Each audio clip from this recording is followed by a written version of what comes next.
Baru-baru ini, Presiden RI ke-8 Prabowo Subianto mengumumkan kebijakan bahwa penjualan sejumlah komoditas strategis ekspor, termasuk CPO, harus melalui BUMN sebagai pengekspor tunggal.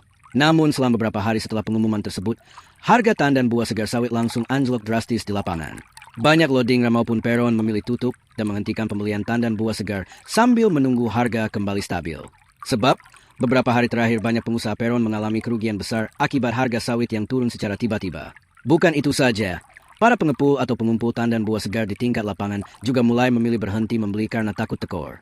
Walaupun demikian, masih ada sebagian yang tetap membeli, namun dengan harga yang jauh lebih murah dibanding sebelumnya.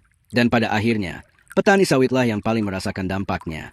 Buah sawit yang sebelumnya memiliki harga cukup tinggi, kini terjun bebas hingga membuat banyak petani kecewa dan khawatir terhadap kondisi ekonomi mereka. Para petani berharap pemerintah segera memberikan kepastian dan solusi agar harga sawit kembali stabil dan aktivitas jual beli di lapangan bisa kembali normal.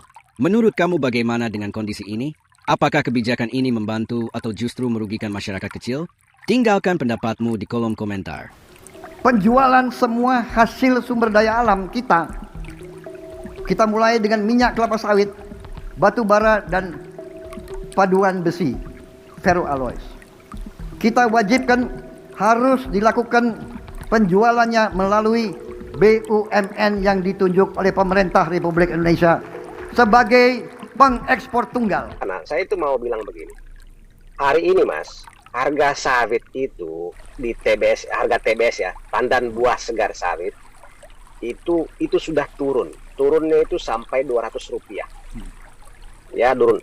Nah, kemarin juga harga CPO kita yang sebelum Bapak Presiden mengumumkan soal strategi ekonomi makro dalam konteks ekspor minyak sawit ini, itu harga sebelumnya itu masih tinggi, itu kurang lebih Rp15.800 per kilo dan kemarin setelah Bapak Presiden itu mengumumkan ini langsung turun Rp800 per kilo. Apa penyebabnya, Pak?